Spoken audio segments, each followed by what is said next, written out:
Let me ask you something. Aren't you tired of always being the low maintenance one, the nice one, the understanding one? Aren't you tired of being constantly burnt out? Aren't you tired of constantly thinking about other people, but as a result, not being respected yourself? Aren't you tired of all of that? I think it's finally time for you to start respecting yourself, to start demanding respect, even without saying a word. And today in this video, we're going to learn exactly that. We're going to talk about the psychology of being respected as a woman. So I will teach you how to have a very strong self-respect so that everything and everyone in your life will treat you the same. Welcome back to my channel. My name is Alina and I help women step into their full feminine power. Something we have to clarify first is that when I talk about self-respect, I don't talk about a woman who is so loud that she screams, "This is not how you can talk to me," and shuts her door and walks away loudly so everybody can see that she doesn't tolerate that. No, real self-respect is an internal feeling. It's a feeling that you're enough. It's a feeling that you don't need to prove anything, and then you can walk away at any point of time just because you have such a strong self-belief in yourself and you have such strong self-worth that you don't need to shout or prove that, I'm going to walk away. This is just performative. We're talking about the real self-respect. It's about having this very strong understanding of who you are, of what you value and what you tolerate and what you cannot tolerate. It's really just having this internal feeling and carrying that feeling no matter what situation you're in, no matter what circumstance you're in. Even when you're pressed in a stressful situation, you still know who you are and what you stand for and what your values are. It's about being in a stressful situation and still behaving in accordance to your values and in accordance to who you are. That's what self-respect is. That's what the true self-respect is. I think one of the easiest ways to understand what self-respect is to show you what self-respect isn't. Today, I wanted to highlight 5 patterns that women with self-respect don't do that I've noticed personally in my coaching practice and in personal life, and I wanted to share it with you. Number 1, they stop explaining themselves to people that never asked them to do so. A woman that always over-explains herself, that's a woman that is not in her power. That is a woman that lacks self-confidence. She needs to always prove that, what she did was right. Because the factual thing is that it is your life and the only rules that you have are yours. You don't need to over-explain your life choices, your decisions to all these people that don't even ask you to do that thing. The moment you start over-explaining yourself, you invite negotiation. People have this opportunity to add something to what you're saying. They have an opportunity to question your choices. They have an opportunity to comment on something that, let's say, you already decided on. And that is a clear sign that you are not sure about your decisions. So when you have this strong belief that what you're doing is right, you never over-explain yourself. You don't want to negotiate with other people because you already decided yourself. You have this very strong internal feeling that what you're doing is the right thing to do. You don't need to invite other people to talk about it. It's not up for a debate. It's something that you already decided on. One of the most powerful things you can do as a woman is to stop over-explaining your life choices to other people. The negotiation that you invite to these conversations is not something that you should allow. You should be definitive on your choices. You should own your choices. You should own your decisions. You shouldn't over-explain yourself. You shouldn't over-explain yourself to anyone, in fact, but especially to the people that never asked you. I know there's going to be some people that ask you, why did you do that? Like, what was your thought process? And, sometimes it's okay to say, well, that's what I thought about, and this is how I came up with that decision. But at the end of the day, you don't need to explain why you did what you did because you did what you could at the time. You did what you could best at the time. And the thing is, it's not something that people can judge you on because your life choices have nothing to do with them. You shouldn't let other people on the negotiation table that you have only with yourself in your head. It should be only you at the table. You're the one who is directing, who is editing, who is deciding what should happen in your life. And when you invite other people's conversations and negotiations, it just creates chaos, and it just shows that you don't have this confidence in your own choices. So a woman that really high self-respect for herself, for her life choices, she would never really allow for that conversation. A lot of us have made these mistakes or keep making the same mistake, but it's really important to remember that that's not for them to decide. That's not for them to evaluate. They shouldn't even be at the table. That's the main point that I'm trying to make. Number 2, they stop being always available to people that are not available to them. So this is not about manipulation or playing games. This is about having balanced relationships. Relationships are all about giving and receiving. And when you give 100% and when you receive 0, that's not a healthy dynamics in any sort of relationship, friendship, work relationship, romantic relationship. It doesn't really matter. The whole point here is not to use it as a punishment. Oh, this person didn't text me, so I'm not going to text them too. No, it's all about having a sense when you're doing too much, you have to pull back. It's not about playing the game or acting cold. It's not about trying to appear a certain way. It's about understanding the dynamics. It's all about understanding when you're pouring too much into other people, they are not more grateful for it. They actually become less invested into that relationship. A lot of women think is that if I pour more into that relationship, I'll receive more. They'll be more grateful for my kindness. They'll be more grateful for my time, for my energy. But in reality, what happens is that people stop appreciating you because you just poured so much that they haven't even been able to reciprocate. They haven't been able to respond to what you were giving. So you end up giving.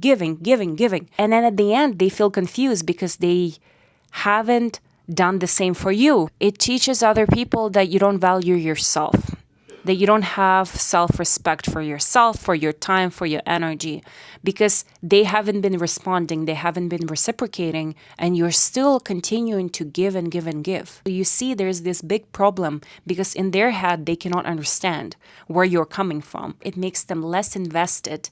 And then you end up crying, you end up being upset because now all of a sudden they are pulling back. They're pulling back because you've been attacking them with your energy, with your time. You've been showing that you want that relationship, you want that friendship, you want that work relationship. But at the end, the opposite happens. So I want you to be really aware of the dynamics, and I want you to feel, am I doing too much or am I doing too little? And you have to be able to go in a little bit more, let's say, do something, or lean back and step away from the situation depending on how you feel. You cannot just give or you cannot just receive. It's all about having that balance. And maybe the balance will be not 50-50 for you. Maybe the balance will be 60-40. Maybe it's going to be 35-65. I don't really know what the balance will be for you. You have to feel which level are you going to be comfortable at. And maybe at certain times, it will change. At some point, you'll be more giving. At some point, you'll be more receiving. Ultimately, a woman who has self-respect, she never just gives without receiving anything. She always needs some sort of reciprocation because, that's the dynamics, and she wants to feel appreciated. She wants to feel like there is balanced relationship. Number 3, they stop laughing off the things that actually bothered them. If somebody made a joke about you, said something weird, and you just laughed it off, you brushed it off. Well, a woman with strong self-respect, she will never let it slide. She will never do that. Why? Because it's never just a joke.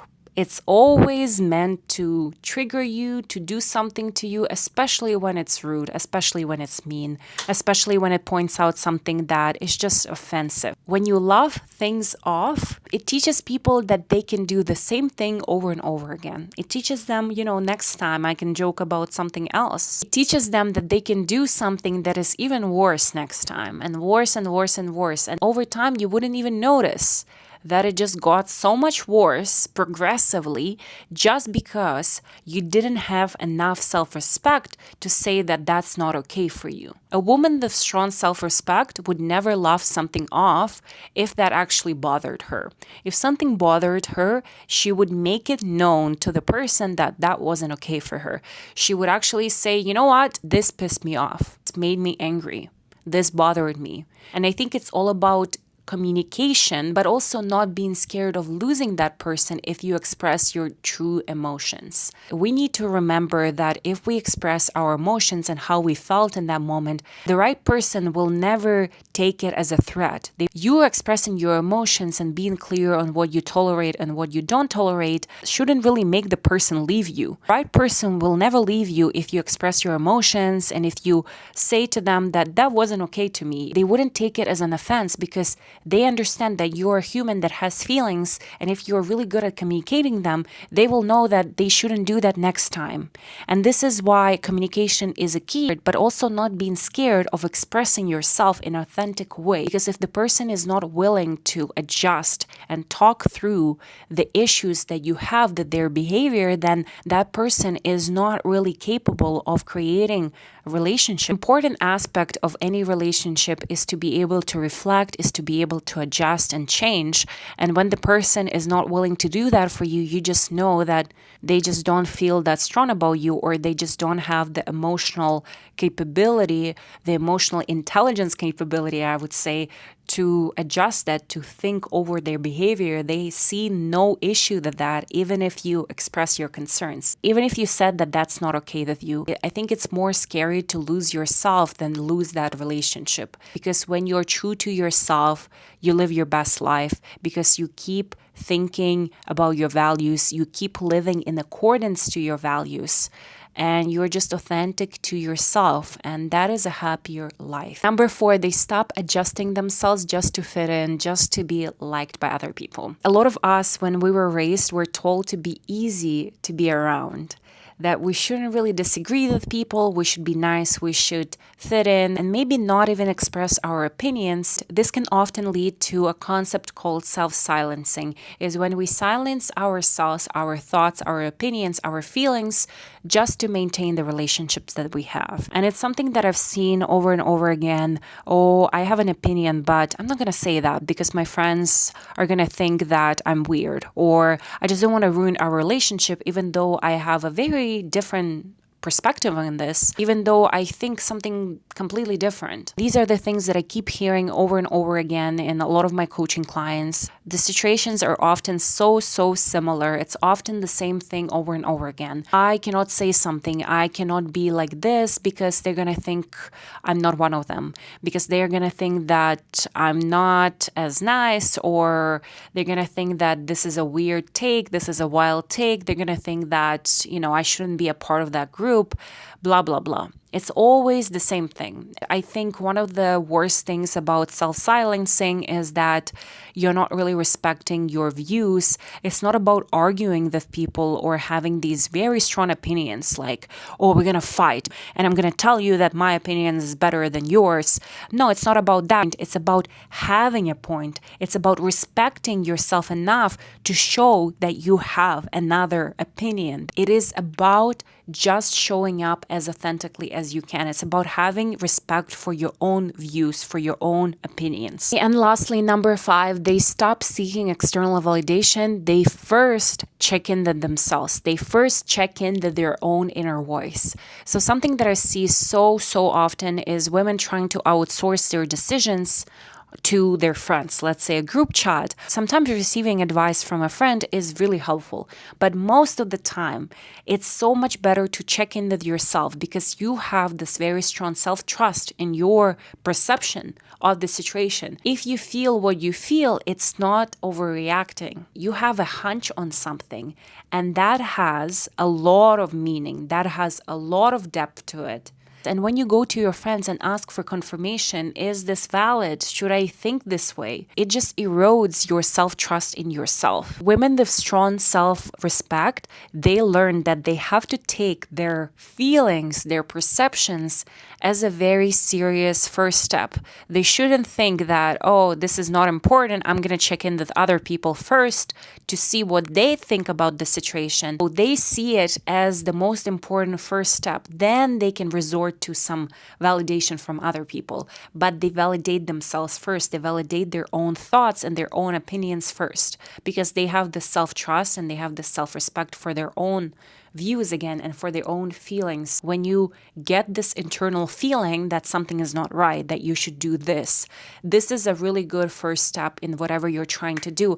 And then you can consult with other people, and then you can ask for direction, and then you can ask for that validation from other people. Self-respect is really built through little tiny things that you do every single day. It's not built overnight. It's not something that you're born with. It's something that you grow. And sometimes your base level might be lower. Sometimes your base level might be higher. But the thing is, we all have a room to grow. There is no ceiling that we can reach in our self-respect, in our self-trust. So I always say you have to start small. You have to start at small stake situations. When somebody asks you, what food would you like to eat today?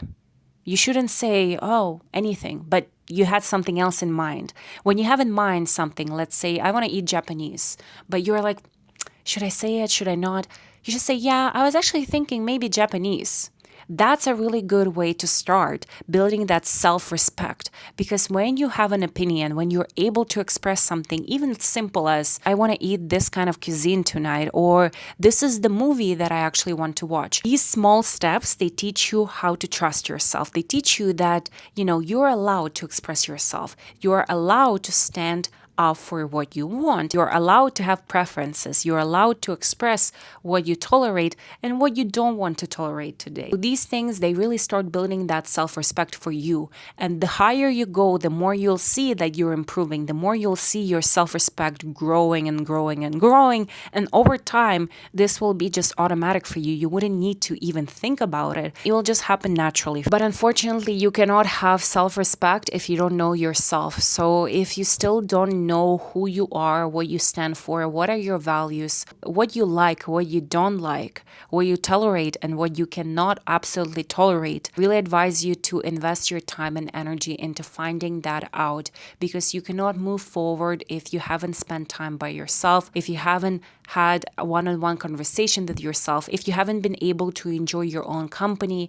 It will be really tough to build that self-respect, because you are relying on other people to fulfill you. You're relying on other people to fill the void.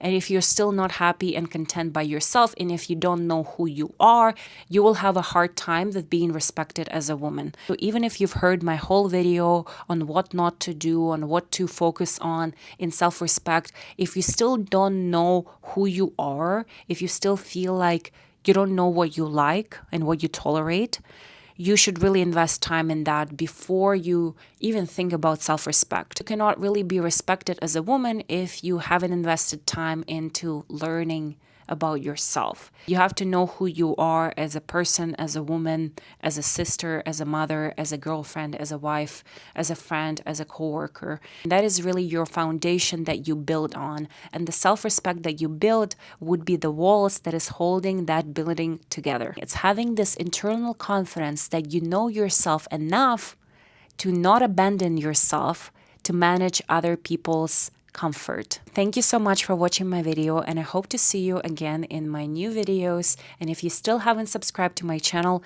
please do, because I would love to see you again.